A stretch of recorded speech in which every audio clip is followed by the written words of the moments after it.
I'm Austin, and I walked away from a serious car crash earlier this year. This wasn't just a fender bender. This was on the interstate going 70 miles per hour. My car was totaled.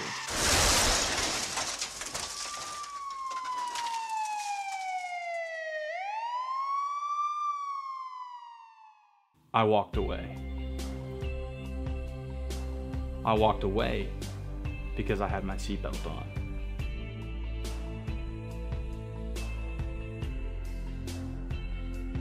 If I hadn't had my seatbelt on, I would have been thrown out of my vehicle, crushed, unrecognizable, dead.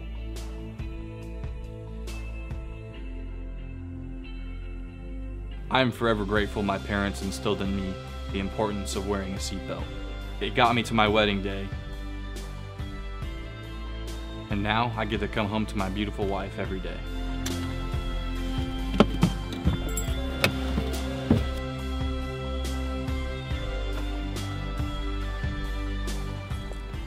Give yourself room to live.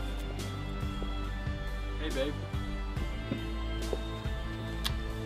Always buckle up.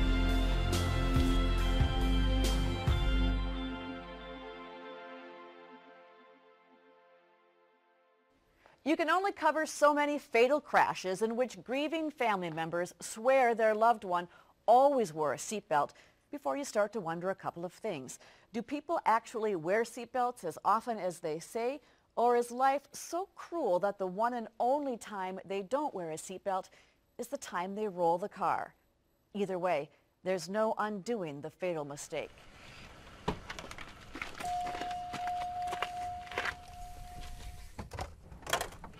At first, it's eerie to climb into a car in which someone has died. But then I realized they didn't actually die here, but in the ditch or on the road. If they'd stayed here, they might not be dead at all, which is the point of all this. This one mistake cost her life. It's hard to imagine the grief that follows a traffic death. We're going to have to find a new normal, learn how to live without her. Getting any worse. We mourn the loss of her, but we also mourn the loss of our dreams for her.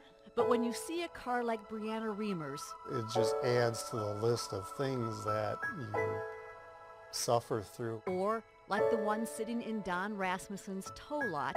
We see a lot of it over the years. And you think dozens of people that certainly would have lived had they had their seatbelts on. That maybe this person didn't have to die. It's enough to make you cry. I'm too emotional for this.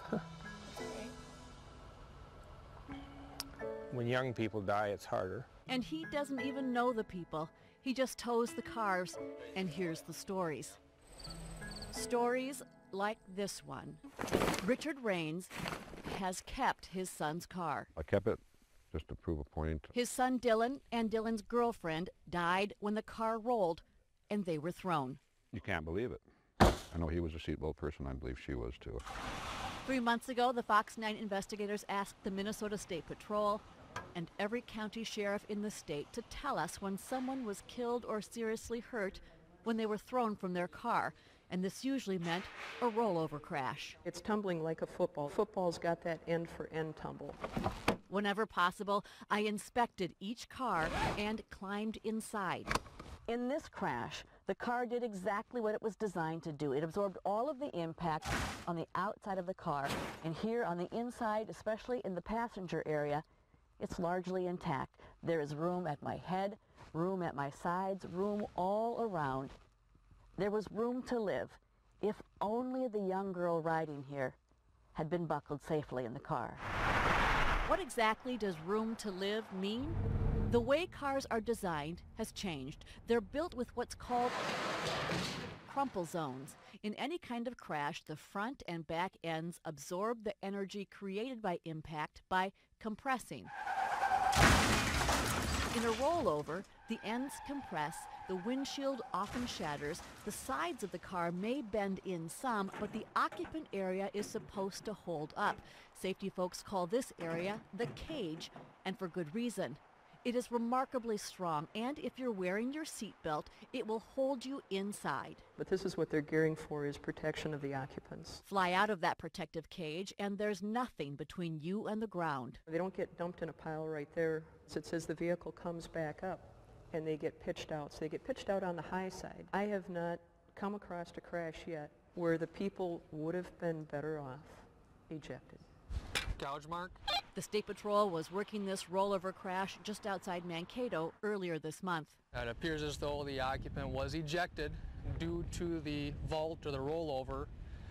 The vehicle then appeared to have landed on the roadway on top of the driver. In this car, too, there is room to live, if only the driver had stayed in the car. That was true in every rollover crash we investigated, every single one. This Hummer didn't hold up well in a high-speed rollover. Front and back ends literally sheared off, but just look at the cage that could have protected the driver. For the driver who was not wearing a seatbelt, there may well have been room to live. How about this pickup?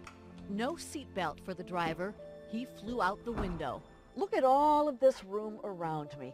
The cab of this pickup is largely intact. This is room to live. In Faribault, we come to see one car, but the owner of Glenn's Towing, Don Rasmussen, has got more for us than that, like a lot of experience. I've been here for 40-some years, so I've seen a lot of accidents. The wisdom that comes with that. A lot of times friends will come and look at the car, you know, and say, man, I told her she's supposed to wear a seatbelt. And not one, but two cars to show us. This is the first. A young mother died when the car rolled and she was pitched out. But look, if she'd stayed inside, she probably wouldn't even have bumped her head. There's room to live. It is a short walk to the second car. Same type of situation, except that it was a straightaway road, but he lost control. Went in the ditch, flipped her over a couple times, I'd say. The damage to the two cars is nearly identical. Inside, there is plenty of room to live. And guess what? This driver did. Why? He was wearing a seatbelt. I saw no injuries at all. You know, he was walking around out there. And the contrast between these two crashes says it all. This one here was just a few days ago. So when you look at this and you look at that, what do you think? If only. If only. It, you know, buckle up. If only. Two of the most painful words a family can utter. Buckle up. Two of the most powerful. Brianna Reamer's family has said them all. We always taught her, wear your seatbelt. This is what the inside of Brianna's car looks like. If she had stayed seatbelted inside, she probably would have bumped her head, but there is plenty of room to live. Instead, she was thrown partway out the back window, and the car landed on top of her. One time it all takes, you know. I tell the kids that you let your guard down one time and the messenger of misery will jump right on your back. Only the misery is not your own. Someday I wanted to walk her down the aisle when she was getting married, not walk her down the aisle in a casket. If only there is room to live. She had buckled up. There's room to live. If only room to live. Any of them had. There's definitely room to live. Room to live. Room to live. I've often said that if people saw what I've seen, they'd wear a seatbelt every time. Now you've seen it. If you want more information on the importance of wearing seatbelts, go to myfox9.com, click on News, and then on The Investigators. I'm Trish Van Pilsum for the Fox 9 Investigators.